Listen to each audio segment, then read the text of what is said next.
আসসালামু আলাইকুম। আমার নাম শারমিন আক্তার। দেশের বাড়ি বরগুনা, ডিস্ট্রিক্ট বরিশাল। আমার বাবা মা খুব গরিব। আমি গার্মেন্টসে চাকরি করি। ঢাকায় আসি 2000, ছোটো থেকেই থাকি, কিন্তু চাকরি করি 2014 সাল থেকে। তারপর 18 সালে আমার বিয়ে হয়, একজনের সাথে পরিচয় হয়। সে হিন্দু ছিল, তার সাথে পরিচয় হয়। কত সালে পরিচয় হয় ওর সাথে? পরিচয় হয় 18 সালে। 18 সালে কিভাবে গার্মেন্টসে বসে? হ্যাঁ, গার্মেন্টসে পরিচয় হয়, গার্মেন্টসেই হ্যাঁ বিয়ে করি। মানে কিছুদিনের ভিতরে আমরা বিয়ে করি। সে মুসলমান হয়। তারপরে সংসার জীবন চললো। এই 25 সালে সংসার জীবন শেষ। সে পরকীয়া আসক্ত। তারে সে যা চাইছে আমি তাই দিছি, পাগলের মতো ভালোবাসছে। আমি এত পরিমাণ কান্না করছি তার জন্য, মনে হয় পৃথিবীর কেউ এরকম ভালোবাসবে না। কিন্তু সে আমার খুব বাজেভাবে ঠকাইছে। সে তার টাকা পয়সা অনেক লোভ, পরকীয়া করে বয়স্ক এক মহিলার কাছে চলে গেছে। আমার একটা বাচ্চা আছে 5 বছর। একটা ঈদ গেছে, রমজান ঈদ গেছে, একটা সুতাও কিনে দেয় নাই। কোরবানিতে আসছে, একটা ফোন দিয়েও খোঁজ নেয় নাই। ডিভোর্স হয়েছে রানিং 2 মাস। সে এখন ভালোই আছে, আর আমার জীবন চলতেছে এইভাবে। সে যাকে এখন বিয়ে করছে সেও কি মুসলমান? এখন যাকে জি, বিয়ে সে করছে মুসলমান, কিন্তু তার থেকে 10 বছরের সিনিয়র। আর মানে সে সাভারের স্থানীয় মহিলা, বয়স্ক। তারও স্বামী আছে আর তারও বউ আছে। মানে তারা খুব একটা ভালো পরিবেশের মানুষ না। তা ওই মহিলার স্বামীর কি ডিভোর্স হয় নাই? ডিভোর্স এখনো তারা ডিভোর্সে যায় নাই, কিন্তু তারা মানে ওই সম্পর্কটা চালিয়ে যাচ্ছে। তাহলে ওনার যে ওই মহিলার যে আগের যে স্বামী, হ্যাঁ, ওই স্বামী থাকতে যে এর বিয়ে করলো, এটা ও ওনার জামাই সবকিছুই জানে। মহিলা অনেকের সাথে এগুলো করে, কিন্তু কিছু বলে না।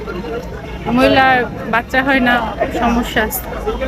আচ্ছা আচ্ছা, আপনি কেন, আপনাকে যদি বলি যে আপনার দেশে তো ছেলেপেলের অভাব ছিল না, আপনি কেন একটা হিন্দু ছেলের সাথে প্রেম করলেন, তাকে মুসলমান বানাইলেন, তার আপনি গার্মেন্টসে চাকরি করে টাকা পয়সা দিয়ে তারে বললেন যে বাইক কিনে দিয়েছেন, আর অনেক কিছু কিনে দিলেন, আপনি একটা হিন্দু ছেলের সাথে কেন প্রেম করতে গেলেন? একটু ভালোবাসা, মানে ভালোবাসা, মনের কি, আমি পাগলের মতো ভালোবাসি, এখনো ভালোবাসি। আমার এত পরিমাণ ঠকাইছে, সে যদি দিনকে রাত বলতো আমি তাই বিশ্বাস করতাম, কিন্তু তার কাছে আমার কোনো মূল্যই ছিল না।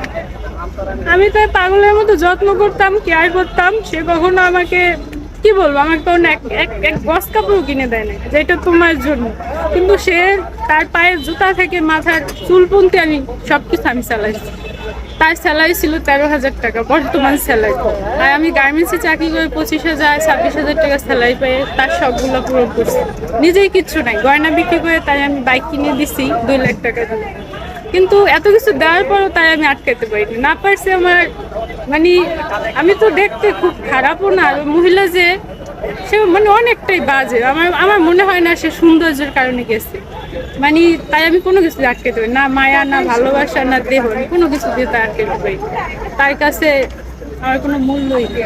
আচ্ছা, আপনি একটু আগে বললেন যে এখনো তাকে ভালোবাসেন। আপনি এইরকম একটা খারাপ মানুষের জন্য আপনি ওর ভিতরে কি আছে যে পাগলের মতো ভালোবাসছেন, এখনো তাকে ভালোবাসেন, কারণ কি জানি না, কিন্তু আমার জীবনে আমি তাই কোন জায়গায় রাখছি আল্লাহ ছাড়া কেউ জানে।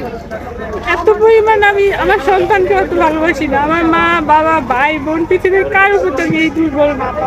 আমি প্রতিদিন যাচ্ছি কান্না করি, রাত 3টা 4টা ফজর আজানে আমার ঘুম আসে না। আমি এরকম ছিলাম না, আমার আর চেহারা আরো ভালো ছিল, সবকিছু ঠিক ছিল। বিগত 1 বছর অবশ্যই আমার অনেক অত্যাচার করে, মার ধরে এই সেই।